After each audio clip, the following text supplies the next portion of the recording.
Hey everybody, welcome back to the channel. Hey, let's get started on finishing up the Starlink install so you guys can see how to do it. And we'll give you a little instruction on how to set it up after it's all done. Don't forget to hit that subscribe button and give us a thumbs up and hit that like button. Share this video with your friends. All right, let's get to it.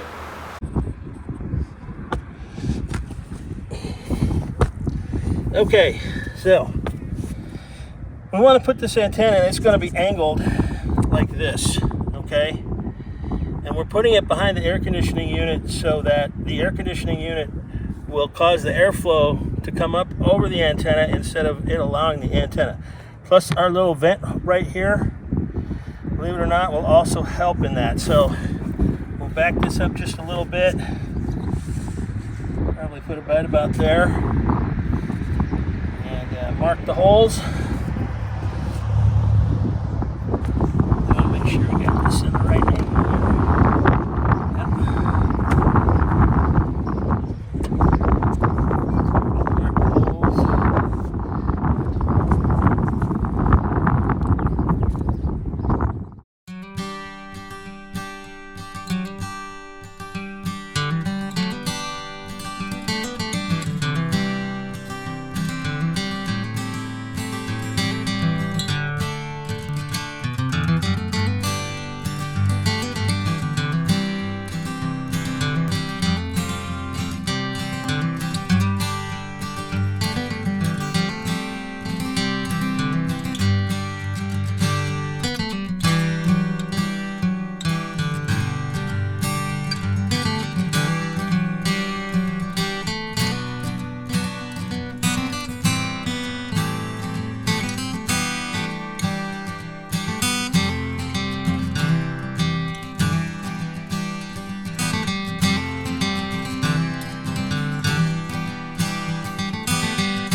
Okay, so sorry for the wind.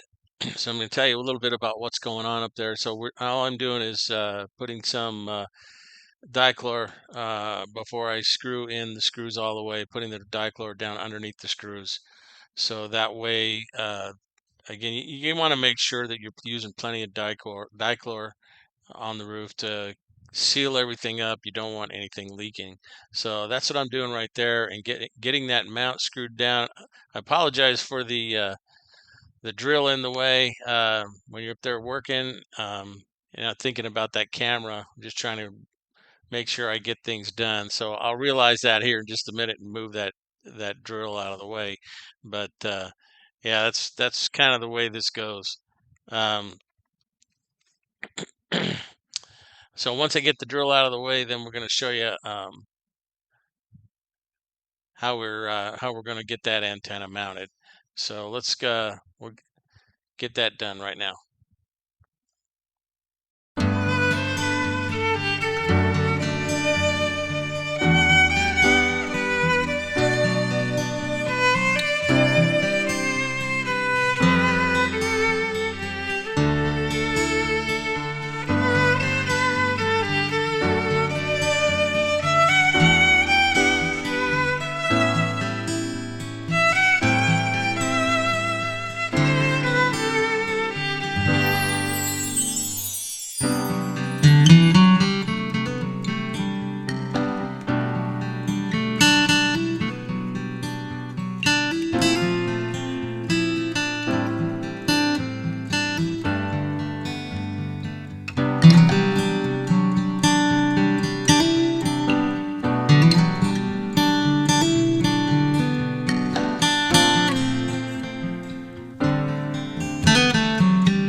All right, so I reached up and grabbed that dongle, and basically what that does is the power supply that we're going to install down in the trailer. Um, it has power that's going up that wire and into the antenna to give the antenna wire, and then also the antenna feed from the internet going in and out, downloading and uploading comes up that wire. So what we're going to do here is there's a piece that goes over the wire that screws onto that dongle that seals up the wire going in there so that you won't get any type of water intrusion whatsoever.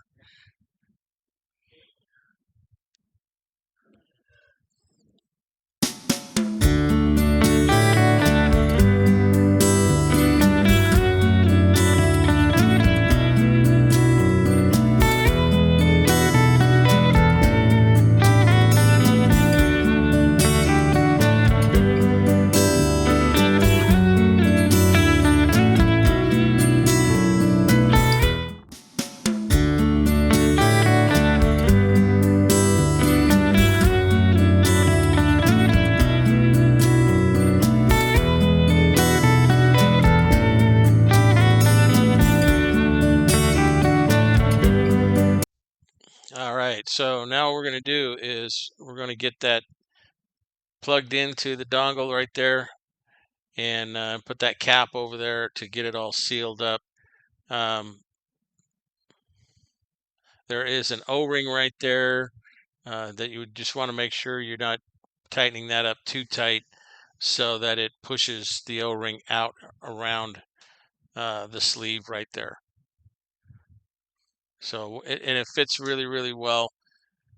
And then what we're also going to do is on the connections right there is one of the things I'm trying to tell you right there is we're going to put a little dielectric grease right around those fittings because they go into the antenna and they seal up the antenna. That dielectric grease is going to seal up those endings in the antenna. Sorry about that. And that way you won't have any problems taking them back out. If you need to remove that antenna and you need to get it out, putting a little dielectric grease on there will ensure that they'll come back out again. The grease will not let it seal up so that it's stuck in there. So you've got the power, and then also you've got the data feed that are coming out of that dongle and going into the antenna.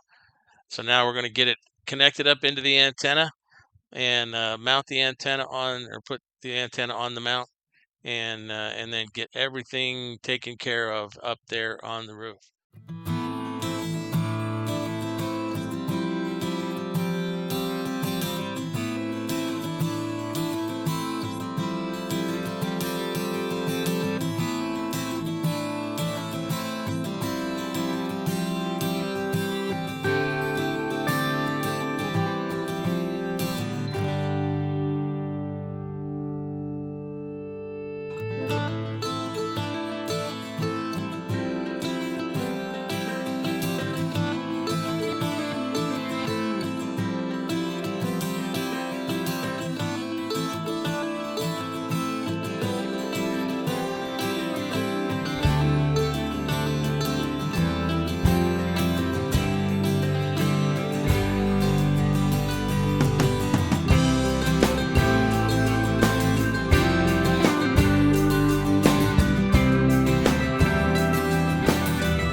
so here is the power supply and the PepWave router, and the big black cable coming down from the pointing antenna.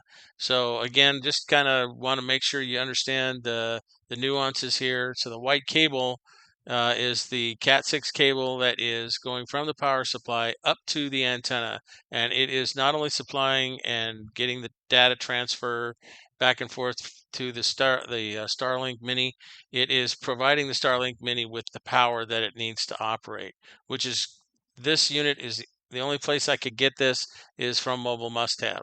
So that's where you'll have to get it. And I will provide a link for that unit as well as the Starlink Mini from Mobile Must Have. Now, my Pep Wave, they're now Pep Link, and they do make these, but they're a little bit different. So you can check with the guys at Mobile Must Have, and they can get you what you need. So we've got the blue cable coming out of the power supply going into the PepWave, and that's supplying the Starlink antenna data into the my PepWave router, and then it's coming out from the router um, through the Wi-Fi ports back up to the pointing antenna, and then that antenna is distributing that Wi-Fi, and you can see it throughout the entire fifth wheel, along with all the way around the fifth wheel, and in all the way in front into the truck. So when we're driving down the road, we definitely can uh, pick up the Wi-Fi signal. My wife can be on her computer if she wants to, or on her phone, whatever it is that she wants to do while she's doing that. And then I am connected always to the battery systems via the VRM and the system that we installed if you watched the previous videos. So let's take a look at what all of this means and take a look at a diagram of how this is put together. Okay, so let's take a look at this little presentation that I put together, and we'll start with the pointing antenna. So the pointing antenna is exactly that. It's an antenna that brings in different types of signals to the PepWave router, and they are either cellular, and we have two locations on the PepWave router for SIM chips. You can get up to 2 SIM chips in there. You can be AT&T, Verizon, and T-Mobile. I have an AT&T chip in there, and it is basically 50 gigabytes or excuse me, 100 gigabytes for $50. And then if you're out in a campground and you've got really good campground signal, it will also bring in the campground. And you can set this thing up, this PepWave up, so that it can pick and choose which signal that it wants that is the best for you to get the right signal. And then it throws into that the Starlink Mini so that you have, again, that's 3 different choices for internet service when you're out and about, either if you're in the campground or you're out on the road. The Starlink Mini, it works great on the road. We did try it, and we were really, really happy with it. Now, the PepWave antenna, or the PepWave, sorry, the router also provides the Wi-Fi signal through the pointing antenna to the fifth wheel, to our fifth wheel, your trailer, and all the way around it. So if you're outside, doing different things, you got a campfire going, you'll actually have Wi-Fi signal out there, and you won't have any issues with it. And you'll have Wi-Fi signal when you're driving down the road. That's the best thing about that pointing antenna is the Wi-Fi signal when you're driving down the road. And I'm going to be able to monitor the battery systems as I'm driving down the road. And I'll show you what that looks like here in just a minute. So all of this put together really works really well. And the best part about it is it runs all off of 12 volts. You could use a regular router with the Starlink Mini, but they don't run off of 12 volts. You would have to hook it up to your 120 volt system in the trailer and run it on an inverter. And this is really the best way to go. Okay, so now let's take a look at setting up the Starlink. Okay, so first thing you got to do before you download the app is you got to connect up to the Starlink signal on your Wi-Fi. So on your iPhone or on your Android, go to where you set up your Wi-Fi signal, search for the Starlink signal, and get connected to it. You won't need a password. You're just going to connect up to it. It does not provide internet service. So the next thing you're going to do is download the app. And there's what the app looks like. You're going to download that. That's the iPhone app. I don't know what the Android app looks like. I'm sure it probably looks somewhat similar, but that is the iPhone app. So the next thing you're going to do is once you're connected up, you got to make sure the software is up to date. Don't do anything else until you've done this. Make sure you've checked the software and get it updated. Once you've updated it, then you can go to your home screen after you have logged in and set up your login. And then you can select your subscription. Now, your subscription can be one of a couple of different plans. Either you're looking for a $50 at 50 gigabytes for $50 or unlimited for $165. If you're just out for a weekend jaunt, the 50 gigabytes for $50 is a good way to go because we're going to be out on a campfire and doing other things, so we won't need that much as far as internet service is concerned. We're going to be traveling for a couple weeks here very shortly, and we're going to choose the $165 plan.